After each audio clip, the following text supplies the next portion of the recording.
ત્રણ વજ્ર બરાબર. એટલે અપસરા ભગવાનના ઘરની અપસરા ઋષિનું તપ બંધન કરવા ગયા. ઋષિ તપમાં બેઠા હતા એટલે અપસરા મનમાં કે આ ઋષિ તપમાંથી ઉઠે એટલે મને સારું ફળ હાલ મને આલે એટલે મારે સારો પુત્ર પાકે. એટલે ભગવાનના ઘરની અપસરા ઋષિ પાસે જઈને તપ બંધન કરવાનું કહ્યું. એટલે એને તપ બંધન કરાયું. એક ઋષિએ એમને કીધું કે જા અપસરા, હું તને શ્રાપ આપું છું કે દાડે ઘોડી બનજે, રાતે અસ્ત્રિયા બનજે. હું તને શ્રાપ આપું છું કે રાતે ઘોડી અને દાડે તું અસ્ત્રિયા બની, એવો હું તને શ્રાપ આપું. એટલે અમને હાથ જોડી દીધું ઋષિ મહારાજને. એ ઋષિ મહારાજ મને શ્રાપ તો આવ્યો છે, પણ મને આનું કોઈ શ્રાપ મળે એવું મને કોઈ આપશો? એટલે ઋષિએ પછી એમના બહુ વિચાર કરીને જા કે 3.5 વજ્ર ભેગા થાય તો તું ઘોડી બનીને અસ્ત્રિયા બને. ઘોડી છે ને એની અસ્ત્રિયા બને, પણ 3.5 વજ્ર ભેગા થાય તાણ જ કે એ વખત તું ઘોડી આખી જિંદગી ઘોડી રહેજી દાડે અને રાતે અસ્ત્રિયા. એક આ ભાઈ દાડે ઘોડીઓને શ્રાપ મળ્યો, ઘોડી સહીના આખા બધા જોહી વનમાં ફરવા માંડી. એટલે પછી ડોગરી રાજા શિકાર કરવા નિહાળ્યા. એટલે પછી પાણી પાવા સરોવરમાં પાણી પાવા જાય એટલે ઘોડી પાણી પીતી. એક આ ઘોડી દોડી કાંઈ ઘોડો અસવાર હતા ડોંગરી રાજાને, એ જ દોડ્યા. દોડ કરતા રાત પડવા થઈ ને એટલે એ ભાઈ અસ્ત્રિયા બની ગઈ અને ઝાડ ઉપર ચડી ગઈ. પછી પાછા આવ્યા ડોગરે. પછી ફેર વખત ઘોડો પાવા ગયા. એ કણ ઘોડો પાવા ગયા કે પાણી પીવા આવી ને એટલે સીધી દોડી. એ ઘોડો દોડ્યો કે છે દાડો હાથવે એટલે પછી અસ્ત્રિયા બની ઝાડ ઉપર ચડી. પછી ડોગરી રાજા કીધું કે મારે તને લઈ જ આવી છે કે રાજા હું તો દાડે ઘોડી છું, રાતે અસ્ત્રિયા બનું, પણ મારે માતા જે બરાબર ના કે મારે લઈ જવું છે, હું તને લઈ જાય કે. એટલે પછી જબરજસ્તી એમના નગરમાં લાવ્યા અને પછી રાતે અસ્ત્રિયા બને, દાડે ઘોડી બને.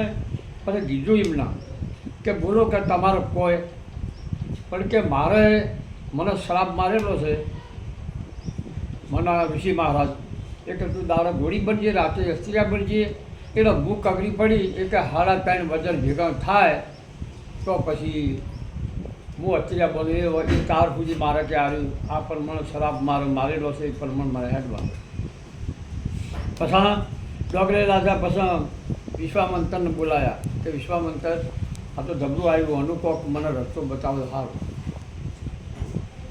કે હું રસ્તો બતાવું કે કેવું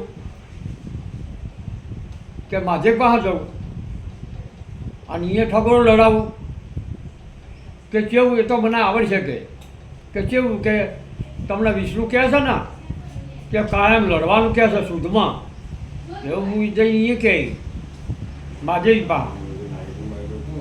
એટલે પછી માঝે પાસે જઈને નારદ દીધું કે નારદ કે તમને તો વિષ્ણુ શુદ્ધ કરવા આપવા ના શકે. હવે વિષ્ણુ ના જોણે, મહાદેવે ના જોણે, પણ કે તમને શુદ્ધ કરવા આપવા ના શકે કે વિષ્ણુ મહાથી શુદ્ધ કરવા આવે. એટલે પછી નારદ જ્યાં વિષ્ણુ પાસે, એ વિષ્ણુ ભગવાન તમે કે નારદ કેમ આવ્યા? અરે કે શું તમને વાત કહું, આ તમને મહાદેવ લડવા આપવા ના શકે તમને, પણ ગુનાવાળા ગયા છે મને કીધું છે કે લડવા આપવાના છે. એટલે કે તારે મારે લડવા જવું પડશે. એ છે ને મહાદેવ કે, એટલે મહાદેવને ચડાયા, વિષ્ણુ ચડાયા. એક આ બેના મહાદેવનું તુલસો છે ને મહાદેવનું, અને વિષ્ણુ ભગવાનનું ચક્કર ને એક આ લડવા આવ્યા. હમા લડવા આવ્યા એટલે પેલા કે તમે મને લડવા ચમ આવ્યા, કે તમે મને ચમ લડવા આવ્યા? એટલે કોઈ પૂછતા નહીં, સીધું તલસુલ નાખ્યું, પેલા ચક્કર નાખ્યું. એક આ લડકા આખું જેતવા ના થાય. પછી કે આ તો મારા સામે જબરું આવ્યું. પછી સી ગયા, આ તો મારું રાતો બે આ તો આખું પઠવી રાહત તાળ પડી જાય, જેતવા કરે છે. કે તાણ કે હરમોન પાસે કે જવું, કે હરમોન કે આ તો પઠવી બધી કે આ નિરાશ થઈ જાય, તમે હવે બેસી રહ્યા છો, આ તલસુર ને ચક્કર પકડો ના આખી ધરતી રાહત તાળ પડી જાય.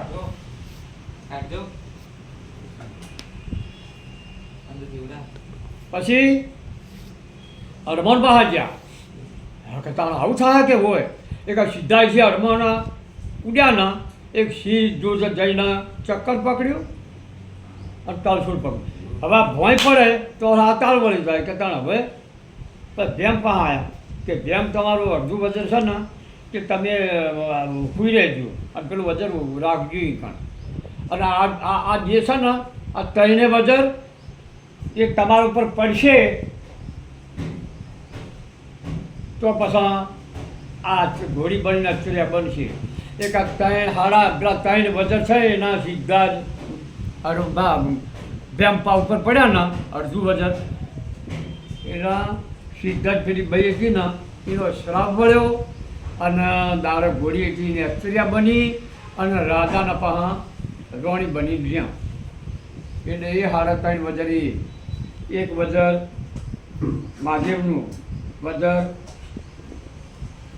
વિષ્ણુનું, પછી વજન હરમોનનું. આ ત્રણ વજન ના થઈ આખા પછી ત્રણ વજનના અડધું વજન ભેમનું, એમ ત્યાં કરીને સાડા ત્રણ વજન ભેગા થયા, એક ઘોડી બની, ઘોડી મટીને અચર્યા બની. જો આ વાત છે ને એ ખોળવાની હાથે આવા ગપવું નહીં. આ તો સાહેબ ભાઈ વિડીયો ગમ્યો હોય તો લાઈક કરજો અને શેર કરજો.